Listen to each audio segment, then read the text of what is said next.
Hallelujah. मैं प्रभु को धन्यवाद देता हूँ समय के लिए, इस सुबह के समय के लिए।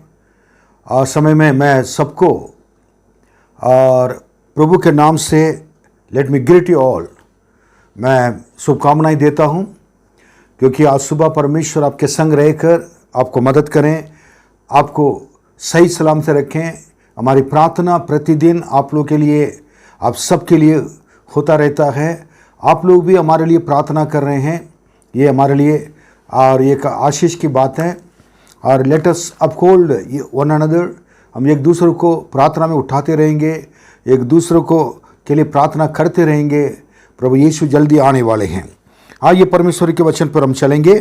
हम लोग यीशु के संग परमेश्वर रहा, इस टॉपिक पे और विषय में मनन करते आ रहे हैं। और मैंने टॉपिक में हमेशा थोड़ा सा बता देता हूँ, कारण क्या है कि आप लोग भी आसान रहे कि जो पहले चीज़ आ रहा है फिर समझने में और आपको सरल रहेगा।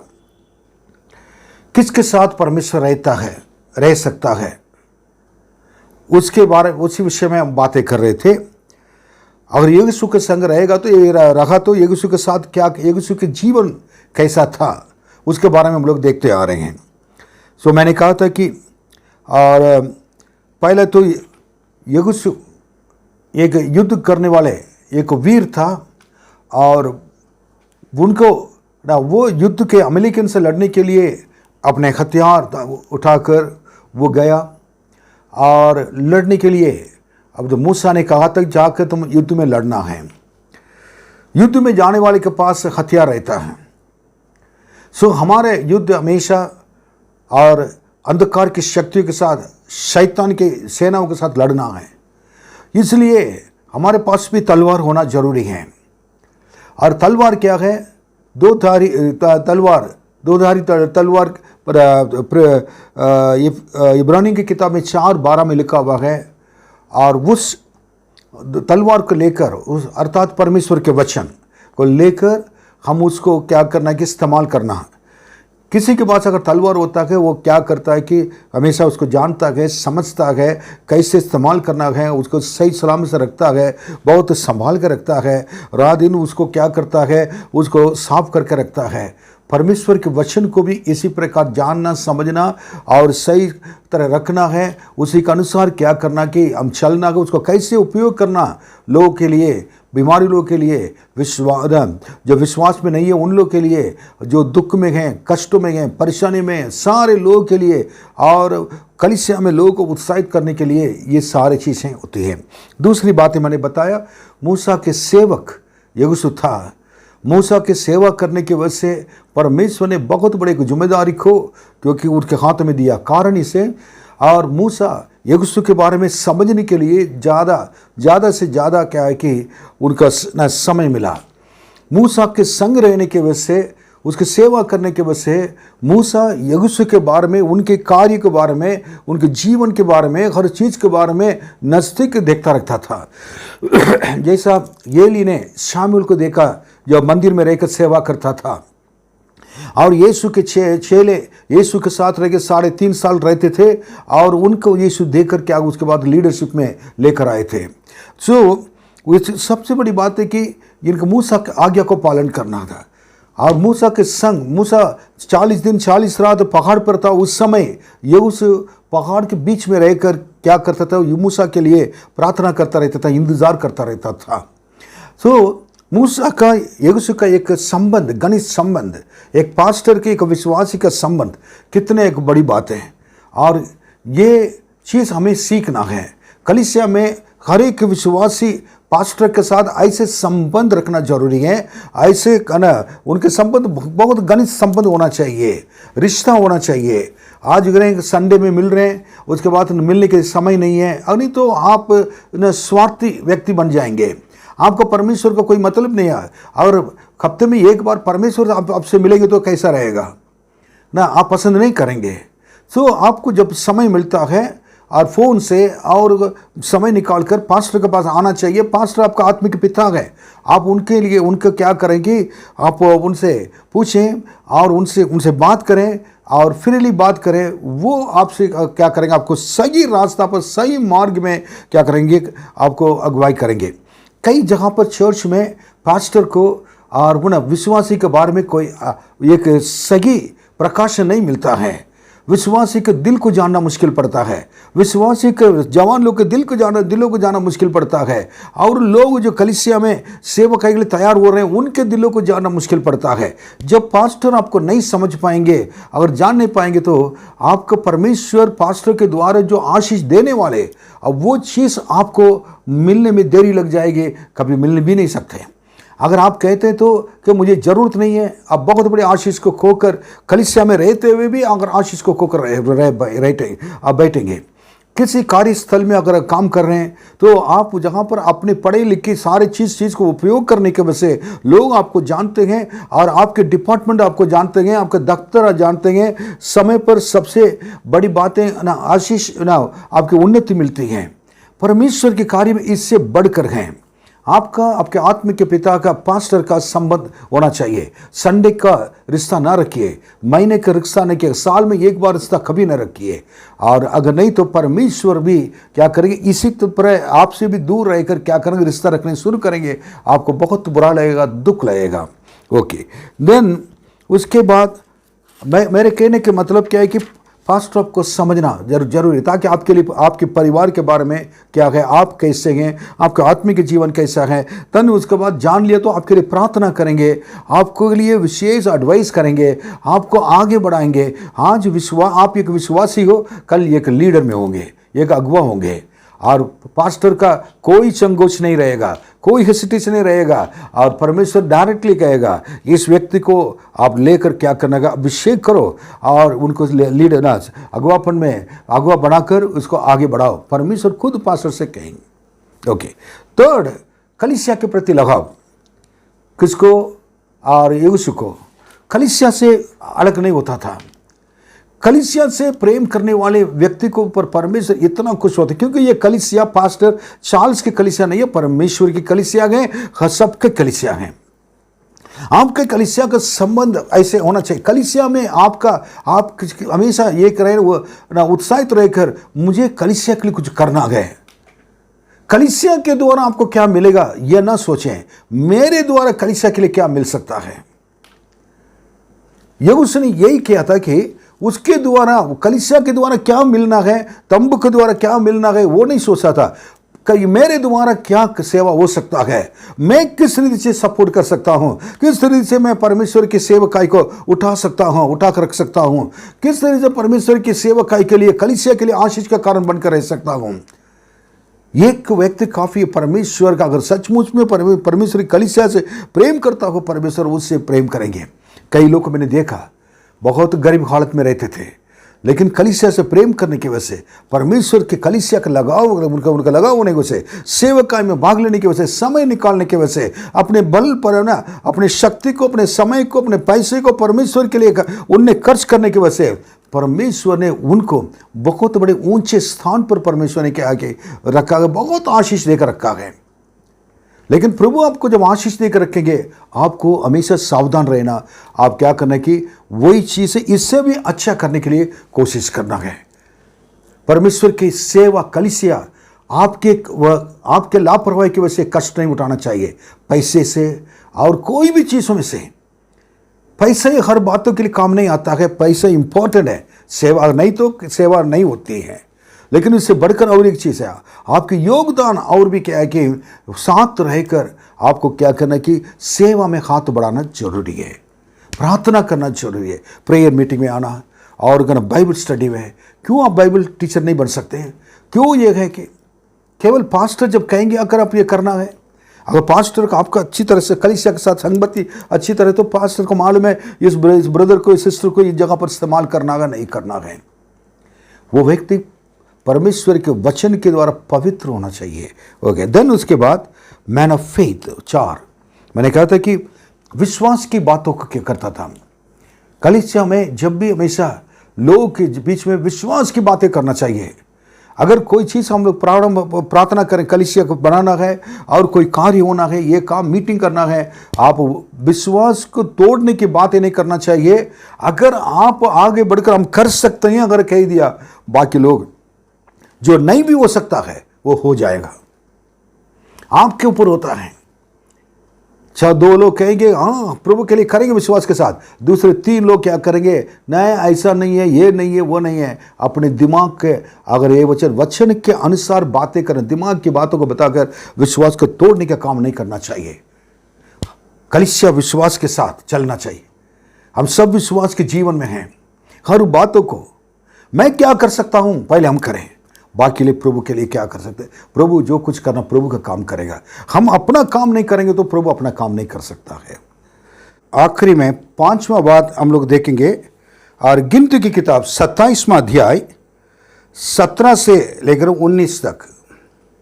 जो उसके सामने आया जाया करे और उनका निकालने और बैठाने वाला हो, जिससे यहोवा की मंडली बिना चरवाहे की भेड़ बकरियों के समान न रहे। यहोवा ने मूसा से कहा, तू नून के पुत्र यहोशू को लेकर उस पर हाथ रख। वह ऐसा पुरुष है जिसमें मेरा आत्मा बसा है, और उसको एलियाजर याजक के और सारी मंडली के सामने खड़ा करके उनके सामने उसे आज्ञा दे। ओके, अब देखिए इसमें खास बात है, ये कब हुआ था, एक लीडरशिप के बारे में बात हो रही है। इसमें आप 13वां वचन से पढ़िए, थोड़ा सही रहेगा।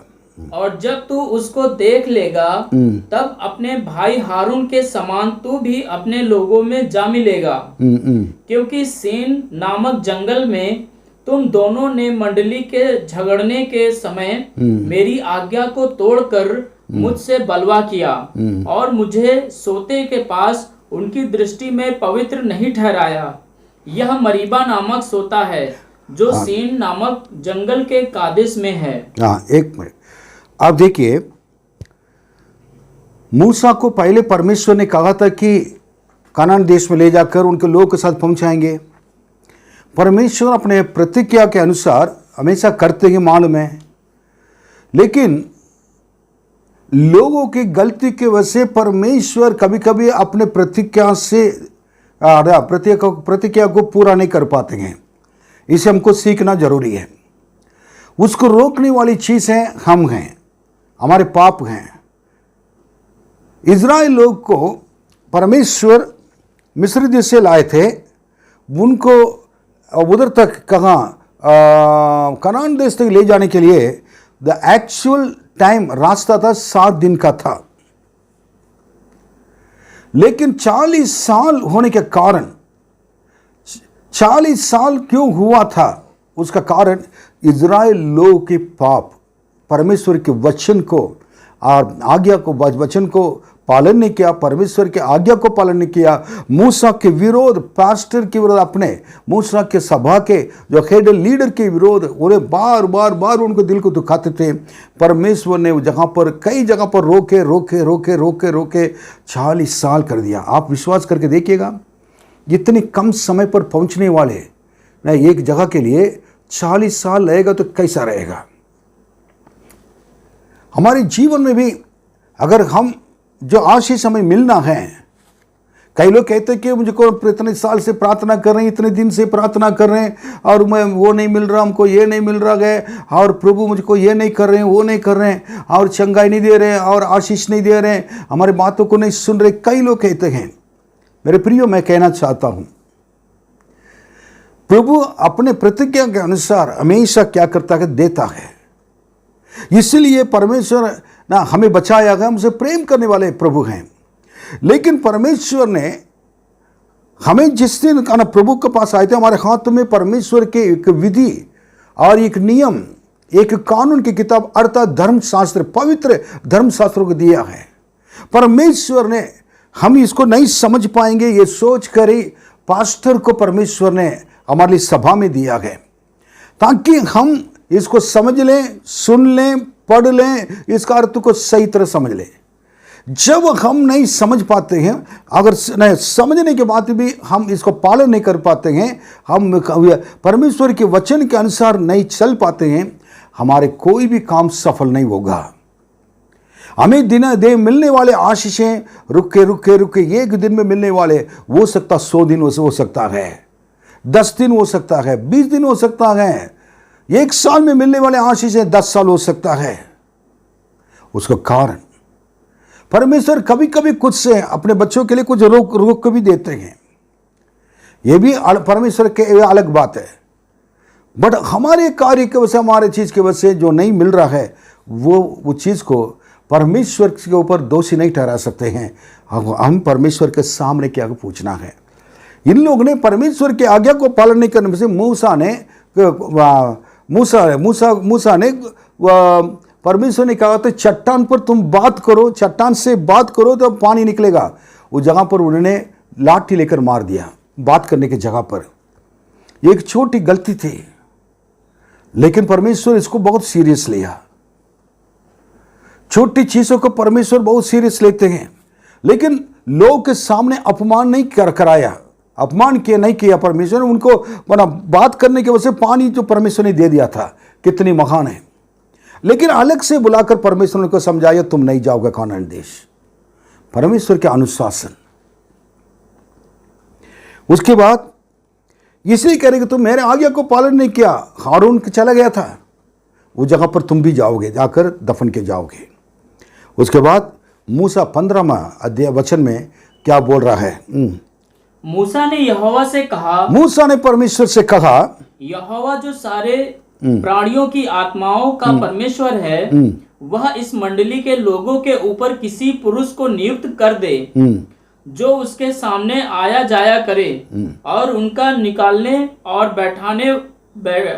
बैठाने वाला हो, जिससे यहोवा की मंडली बिना चरवाहे की भेड़ बकरियों के समान न रहे। देखिए यहाँ पर मूसा के अंदर एक चिंता, वो चिंता क्या था कि मुझे तो आप बुला रहे हैं, बस कानान देश नहीं जा पाएंगे कह दिया, उसके लिए मैं निराश नहीं हूं। थोड़ा सा दुख रखा होगा लेकिन निराश नहीं हुआ, क्योंकि प्रभु की बातों को शुरू से आज्ञा मानने के लिए सीखा हुआ एक व्यक्ति, प्रभु जब भी कहते हैं अगर वो पसंद करता हो, प्रभु ने कहते कि नहीं वो नहीं आपको नहीं देंगे कह दे तो चिंता नहीं करेगा। प्रभु ने कह दिया मैं चाहता हूं, लेकिन प्रभु ने कहा तो नहीं देंगे, कोई बात नहीं है, नहीं रखेंगे पृथ्वी पर, प्रभु ने कह दिया तब। लेकिन वो कह रहा कि प्रभु जी मैं चले आऊँ तो इतनी बड़ी सभा को ले जाने के लिए एक चरवाहा चाहिए। अब तो लोग बिना चरवा के रहकर इधर वो तितर बितर हो जाएंगे, अपने मर्जी के अनुसार जाएंगे। इसलिए उनको सही तरह चलाने के लिए, आगे ले चलने के लिए, कानान देश में पहुंचाने के लिए एक ऐसा पुरुष क्या है कि बहुत आप जैसा चाहते हैं वैसे क्या करना कि लखना है। मूसा की चिंता हर एक सेवक लोग के लिए होना चाहिए। सेवक लोग कोई भी इसको सुन रहे हो, pastors please listen to me very carefully. Moses had great concern about the congregation. After my death, what will happen to my congregation? He requested God, he pleaded to God that God should appoint a suitable person to be as an officer and overseer, or as a pastor, as a shepherd over his congregation.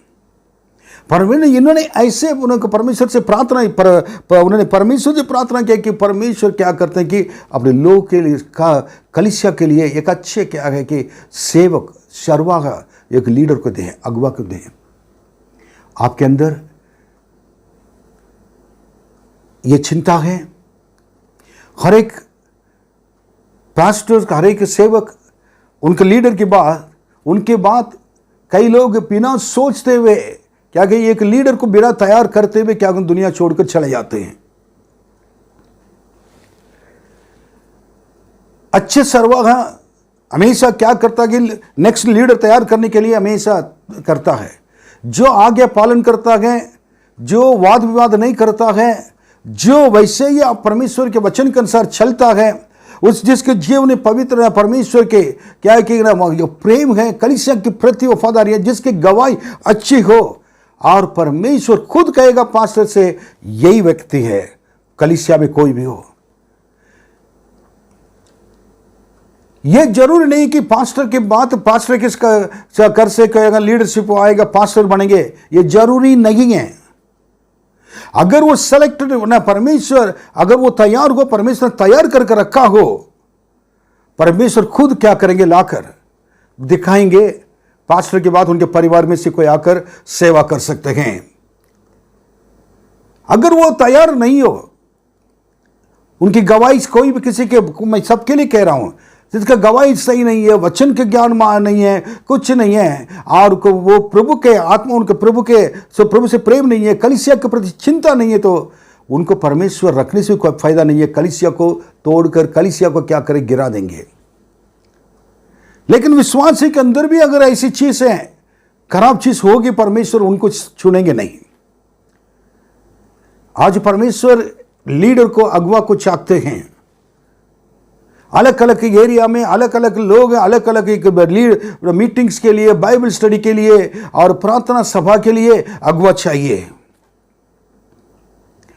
और कलीसिया में भी lead करने के लिए चाहिए।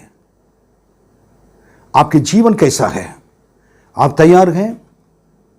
अगर नहीं तो इतने साल में विश्वासी रहा, इतने साल में बाइबल पढ़, कुछ भी परमेश्वर के लिए कर नहीं पाए, परमेश्वर मुझे चुन नहीं पाए, कहकर आपको ना बहुत दुख लगेगा। अगर प्रभु अगर आपको चुनना अगर चाहेंगे तो आपको समय देना पड़ेगा, और कलीसिया के नजदीक रहना पड़ेगा, पास्टर के नजदीक रहना पड़ेगा, परमेश्वर के नजदीक रहना पड़ेगा। अगर नहीं तो लापरवाही से संसारी मुझे चाहिए, परमेश्वर को कोई बात नहीं है। अगर आप जा रहे हैं, परमेश्वर आपके बारे में चिंता नहीं करेगा। You can be a better, very good विश्वासी आप बनकर रह सकते हैं, बिलीवर बनकर रह सकते हैं, लेकिन परमेश्वर के हाथों में उपयोग होने वाले, और यह है कि एक व्यक्ति होना मुश्किल पड़ेगा। और एक इंपॉर्टेंट बात है, the person who can spare his time for God, he is the best person. और प्रभु जिनको चुनना चाहता है, प्रभु के लिए जो समय देता है, समय दे सकता है, प्रभु उनसे बहुत खुश होता है, उनको प्रभु इस्तेमाल कर सकता है। चिंता ना सिर्फ पास्टर के लिए, कलीसिया के लिए भी चिंता होना चाहिए। पास्टर के नेक्स्ट आने वाले कोई भी, और जितने कलीसिया में जब लीडरशिप के लिए तैयार हो रहे हैं, कलीसिया के प्रति आपको चिंता होना चाहिए।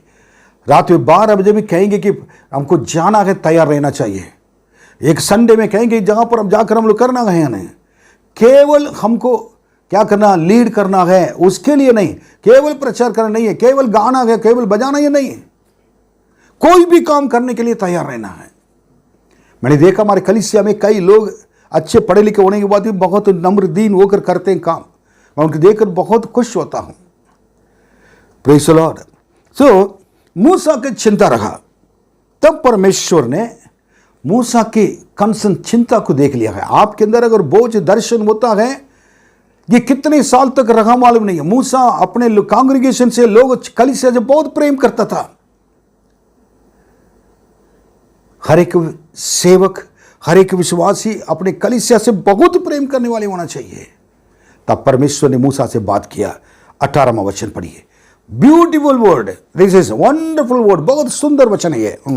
यहोवा ने मूसा से कहा, परमेश्वर ने मूसा से कहा, तू नून के पुत्र यहोशू को लेकर, तुम नून की पुत्र यहोशू को लेकर उस पर हाथ रख, उस पर हाथ रख। वह ऐसा पुरुष है हाँ, जिसमें मेरा आत्मा बसा है। परमेश्वर को चुनाव देखिए। परमेश्वर तुरंत मूसा को बोल दिया कि, इसका मतलब परमेश्वर के दिमाग में था, उस इजराइल की मंडली में, कलीसिया में परमेश्वर लोगों को चुनकर अपने दिमाग में रखते थे। तुरंत बोला कि यहोशू के ऊपर क्या करना, यहोशू को चुनो, क्योंकि मेरी आत्मा उसके ऊपर है। The best qualification is not degree, not in वो चीज है, क्या बोलते हैं कि और भी क्वालिफिकेशंस हैं। द बेस्ट क्वालिफिकेशन, बहुत अच्छा गुण, एक योग्यता यही है कि परमेश्वर की पवित्र आत्मा का अभिषेक, परमेश्वर की आत्मा जिसके ऊपर रहता है और वो परमेश्वर के कार्य कर सकता है। हालेलुया, आमीन। परमेश्वर के पवित्र आत्मा का अभिषेक, जिसके जीवन में पवित्र आत्मा का अभिषेक नहीं है, वो उसके प्रार्थना देखिए, प्रार्थना ज्यादा देर कर नहीं पाएगा, घुटने पर नहीं प्रार्थना नहीं कर पाएगा, आत्मा में बढ़कर हालेलुया हालेलुया नहीं कह पाएगा, 4 बार कहेगा तो थक जाएगा। जिसके अंदर पवित्र आत्मा का अभिषेक है उसको रोकना मुश्किल, वो बूढ़ा भी हो जाएगा तो तब भी उसके आत्मा जवान की तरह वो क्या करेगा, प्रार्थना में हमेशा के लिए रहेगा। उसका आवाज को बंद करना मुश्किल पड़ेगा। मेरी आत्मा उनके ऊपर है। कलीसिया में लीडर्स के लिए, अगुवापन के लिए तैयार होने वाले लोगों के ऊपर परमेश्वर की आत्मा होना जरूरी है। मेरे जवान बच्चे पवित्र आत्मा का अभिषेक करें, परमेश्वर से प्रार्थना करें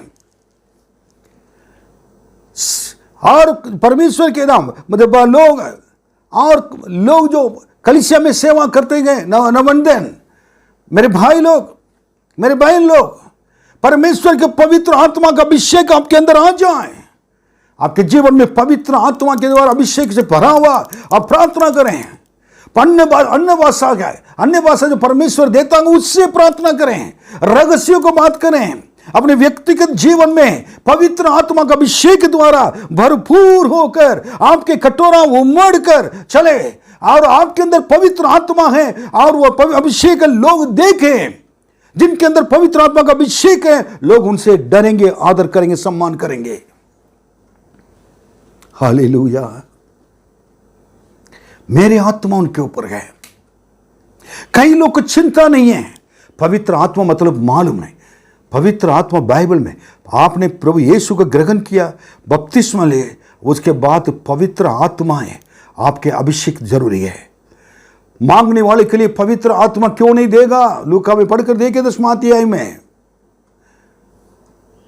और उसके बाद पवित्र आत्मा का अभिषेक प्रेरित के काम में परमेश्वर के लोग ने, पौलुस ने जाकर लोगों के ऊपर हाथ रखा था, पवित्र आत्मा का अभिषेक मिला। जितने लोग पवित्र आत्मा का अभिषेक मांगते हैं पवित्र आत्मा देता परमेश्वर ने, परमेश्वर देता है। हर एक हमारे मिशनरी चर्च और भी कलीसिया हैं संसार में, जितने हमारे भारत में जितने भी कलीसिया हैं, सारे लोग आत्माओं से भरा हुआ कलीसिया होना चाहिए। पवित्र आत्मा उस तेल बोलते हैं ना, कुंवारी स्त्रियां हैं और कुप्पी में तेल लेके गए थे, मसाल जल रहा था, वो पवित्र आत्मा का निशान है। अगर आपकी जीवन रोशनी की तरह चमकना हो, जलना हो, आपके जीवन की दिया जलना हो, पवित्र आत्मा का अभिषेक के द्वारा ये जल सकता है। बाइबल में लिखा है कि पवित्र आत्मा तुम पर आएगा, तुम सामर्थ पाओगे, प्रेरित के काम 1:8। उसके बाद 16वां अध्याय यूहन्ना में लिखा हुआ है कि पवित्र आत्मा जब तुम पर आएगा, धार्मिकता के बारे में, पाप के बारे में निरुत्तर करेगा। सत्य आत्मा है, वो आपको सही मार्ग में ले चलेगा। हम देर से गलती कहीं भी करते हैं, पवित्र आत्मा हमारे दिल के अंदर आकर बोलता है नहीं है ना। अगर पवित्र आत्मा का अभिषेक अगर नहीं होता है, आपको गलतियों को समझ नहीं पाएंगे, गलतियों को जान नहीं पाएंगे। जो गलतियां हैं आप अपने मर्जी से चलाएंगे, आखिर में ऐसी जगह पर फंसेंगे और पवित्र आत्मा को मदद कर सकता है ना और कोई चीज कहें। अपनी मर्जी के अनुसार पवित्र आत्मा का अभिषेक जिनके अंदर, वो अपनी मर्जी के अनुसार बोल नहीं पाएगा। अपनी मर्जी से पर वो एक वर्ड उसके मुंह से जब निकलता है, सावधानी से वो बोलेगा। पवित्र आत्मा सिखाता है, पवित्र आत्मा चलाता है। रोमियो 8:14 में जो पवित्र आत्मा के द्वारा चलाए जाते हैं वो परमेश्वर के पुत्र कहलाए जाएंगे। You will be the real children of God when you will be guided by the Holy Spirit, led by the Holy Spirit. मत्ती 4 में पहला वचन में लिखा हुआ कि यीशु मसीह पवित्र आत्मा के द्वारा जंगल में ले गए थे और पवित्र आत्मा उपवास करके प्रार्थना करने के लिए, पवित्र आत्मा बोझ डालता है, पवित्र आत्मा आंसू के साथ प्रार्थना के लिए मदद करता है। पवित्र आत्मा बड़े बड़े जागृत को लेकर आता है। उसके बाद उन्होंने क्या कहा था, उन्होंने कहा अब देखिए परमेश्वर ने मेरे आत्मा उनके अंदर है बोल दिया ना। अब मैं खत्म करने जा रहा हूं, खास बात कहकर इसमें परमेश्वर का सिस्टमेटिक लाइफ, सिस्टमेटिक सेवा देखिएगा। एक अनुशासित सेवा देखने को मिल रहा है और पहले मूसा का चिंता अपने कलीसिया के प्रति, यह हमारे अंदर होना चाहिए, हर एक विश्वास के अंदर होना चाहिए। हमारी आवश्यकता पूरी हो रही है, धन्यवाद, लेकिन मेरे परमेश्वर की कलीसिया कभी नुकसान में नहीं जाना चाहिए, उसकी आवश्यकता पूरी होना चाहिए।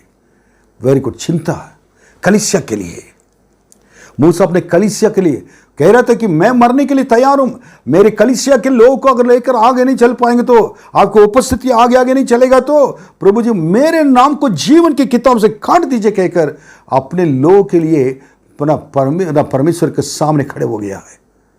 परमेश्वर से आमने सामने बात करने वाला, प्रार्थना करने वाला ना ऐसे व्यक्ति, एक दोस्त कहा, उस दोस्ती को भी खत्म करने के लिए तैयार हो गया कि मेरे लोग मुझे चाहिए। कलीसिया के प्रति कितनी चिंता है। आज यह परमेश्वर आपसे बातें कर रहे हैं, पास्टर चार्ल्स नहीं बात कर रहे, परमेश्वर की आत्मा आपसे बातें कर रहे हैं। इस कलीसिया को लेने के लिए यीशु आने वाले हैं। उस कलीसिया से हम सब प्रेम करें, लगाव रखें। दूसरी बात है, एक चिंता देखा, दूसरा एक डिजायर देखा। डिजायर मतलब लगाव, एक इच्छा क्या कि मेरे बाद क्या करें, एक लीडर की जरूरत है, अगुवा की जरूरत है। वेरी गुड, सेकेंड सिस्टमेटिक बात है। देन उसके बाद ये चीज की, ये चीज करने के बाद परमेश्वर की देखिए बातें। गॉड रिप्लाई टू मोसेस, उन्होंने कहा कि appoint Joshua to be a leader upon the people of Israel. और इजराइल लोगों को क्या करना, यहोशू को क्या करना कि उनको लीडर उसको बना दीजिए, अगवा के अगवा बनकर उसका अगवा बना दीजिए उसमें, ताकि वो आपके बाद क्या करेगा, इजराइल लोग को लेकर चलेगा कानान देश के अंदर। पहले परमेश्वर का संदेश मूसा के पास आया, नंबर 1। दूसरा, मूसा ने एलियासर याजक था, उनसे बात किया था, डायरेक्ट जोशुआ से बात नहीं कर रहा है। देखिए, परमेश्वर मूसा से अगर कहा, मूसा क्या करता कि डायरेक्ट क्या कि याजक, उस चीज का पास्टर, सभा के याजक पास्टर कहते हैं, उनसे बात कर रहा है। कोई भी चीज है अगर परमेश्वर आपको बताते हैं, आप तुरंत आकर याजक को बताना है, सेवक को, पास्टर को। जब उनके नॉलेज के बिना कोई चीज नहीं कर सकते हैं। शामुएल ने जैसे गलती किया था, शाऊल ने गलती किया था, शामुएल आने तक इंतजार नहीं कर पाया। शामुएल के काम को शामुएल करना चाहिए, और याजक का काम को याजक करना चाहिए, राजा का काम को राजा ही करना चाहिए था। राजा याजक का काम पास्टर की सेवा नहीं कर सकता है जब तक वो चुने नहीं जाएगा। देन उसके बाद एलियासर ने मूसा के साथ, उन्होंने क्या था कि जोशुआ को बताया, यहोशू को बताया, परमेश्वर मूसा से बताए, मूसा एलियासर याजक से बताया, एलियासर मूसा दोनों मिलकर क्या है कि उनको ना यहोशू को बताया, बुलाया। और यहोशू को बताने के बाद देन तीनों जाकर मिलकर और मूसा के द्वारा और एलियासर के द्वारा यहोशू को साथ रखकर और कांग्रीगेशन, इजराइल लोग के समस्त सभा के सामने लेकर आए थे। कितना एक सिस्टमेटिक, एक अनुशासन। अब God is the God of discipline. कलीसिया को ऐसे होना चाहिए, अपने मर्जी के अनुसार बोलना, अपने मर्जी के अनुसार चलना, अपने मर्जी के अनुसार नहीं है। सारे लोग परमेश्वर से प्रेम करने वाले लोग, आपके प्रेम को देखकर परमेश्वर खुश होकर आपको परमेश्वर चुनकर एक लीडरशिप में खड़ा करना चाहिए। कितना परमेश्वर के वचन को अपने पढ़ा है, कितना परमेश्वर के वचन की ज्ञान है, कितना पवित्र आत्मा का अभिषेक से आपको चलाए जा रहे हैं, कितना लगाव आपके कलीसिया के साथ, कितना गहरा संबंध अपने पास्टर के साथ, कितना गहरा संबंध अपने परमेश्वर के साथ। उसके बाद सबके सामने क्या कि अभिषेक किया गया है, एक अभिषेक आराधना है। हमारे कलीसिया में लीडर्स को जरूरत है, परमेश्वर लेकर आएंगे। कलीसिया के अंदर से तैयार होना है, सभा के अंदर से तैयार होना है।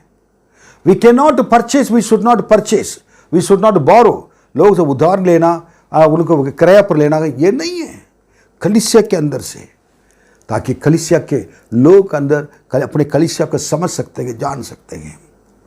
इस साल खत्म होने से पहले, ये साल एक ना ऐसे साल, एक अगुवापन का एक साल होगा, और कई लोग, कई लीडर्स हमारे चर्च में से होंगे, अलग अलग सेवा परमेश्वर करेंगे, उनके लिए अच्छी ट्रेनिंग दिया जाएगी, परमेश्वर के लिए मगना वो लोग इस्तेमाल होंगे, उनकी बातों को लोग सुनेंगे।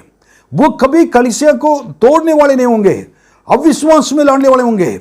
परमेश्वर की कलीसिया को आगे बढ़ाकर नियम के अनुसार आखिर तक यहोशू मूसा के संग रहा, वैसे क्या कि आप परमेश्वर के साथ मूसा के संग रहकर, पास्टर के संग रहकर, कलीसिया के साथ रहकर, और कलीसिया को उत्साहित कर ले जाकर प्रभु के राज्य में पहुंचाने वाले होंगे। नीच कमाई के लिए काम करने वाले नहीं होंगे, और परमेश्वर के महिमा के लिए काम करने वाले होंगे। उनके द्वारा, उनके बच्चे के द्वारा परमेश्वर की महिमा मिलेगी, और वो फूलेंगे, फलेंगे, परमेश्वर की महिमा करेंगे। आप ये ना सोचिए कि ना मैं पढ़ा नहीं हूं, मैं पढ़ा हूं। आप पढ़े लिखे हो, अच्छा है, प्रभु आपको और इस्तेमाल करेगा। जो आप इतना पढ़े लिखे रहेगा, पवित्र, दोनों के ऊपर पवित्र आत्मा का अभिषेक होना चाहिए। प्रभु ने अलग अलग स्थान देकर प्रभु लोग इस्तेमाल करेगा। लेकिन आपकी इच्छा है प्रभु की सेवा करने के लिए, तैयार हो जाइए। प्रभु आपके संग रहेगा। यहोशू के संग परमेश्वर रहने के कारण यही है।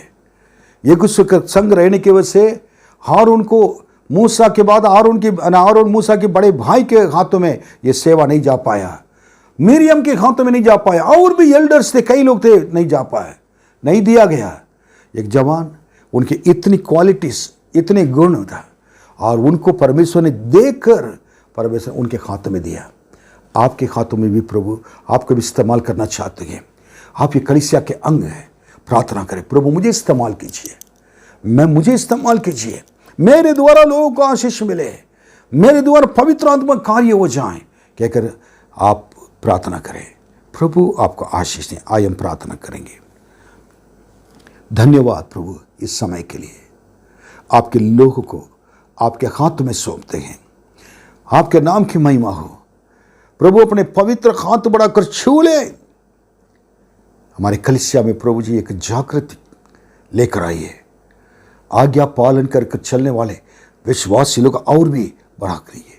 अगर आज्ञा पालन करते चल रहे हैं, उनको प्रभु जी तैयार करने के लिए प्रभु जी आप तैयार उनको कीजिए, ताकि प्रभु जी अपने आप को नम्र दीन कर प्रभु जी हम सारे लोग टूट जाएं, आपके सामने सिर झुकाकर मुंह बल गिर जाएं।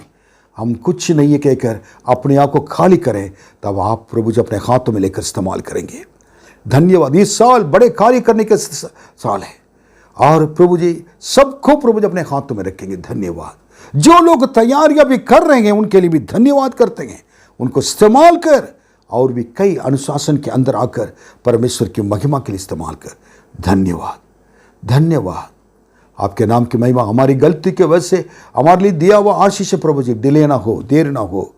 प्रभु जी आप हमारे प्रभु जी कलीसिया के ऊपर विशेष हाथ रखें, और जितनी शाखाएं हैं, जितने सेवक लोग हैं, उनके ऊपर भी आपका अनुग्रह हाथ रखें। जितने विश्वासी लोग सबको तैयार कर आपकी सेवा के लिए, कलीसिया के लिए आशीष के कारण बनकर रखे। कलीसिया धनी कलीसिया बन जाए। आशीष आत्मिक कलीसिया, आत्मा में धनी होकर पवित्र आत्मा के वरदान से भरा हुआ कलीसिया जाए। गीत गाने के लिए और बजाने के लिए, आराधना करने के लिए, लीड करने के लिए, बाइबल स्टडी करने के लिए, प्रभु जी वचन को प्रचार करने के लिए, लोगों को विजिट करने के लिए, और लोगों के दुख कष्टों को जानकर प्रभु के सामने झुंड के होकर प्रभु झुंड के साथ मिलकर घुटने टेकर रो कर प्रार्थना करने वाले, आंसू बहाकर प्रार्थना करने वाले को तैयार कीजिए। धन्यवाद। आपके नाम की स्तुति को अब वैसे ही करेंगे। विश्वास, आदर, महिमा सब कुछ आपको देते हैं। यीशु के नाम में मांगते हैं। आमीन। प्रभु आपको आशीष दे। आमीन।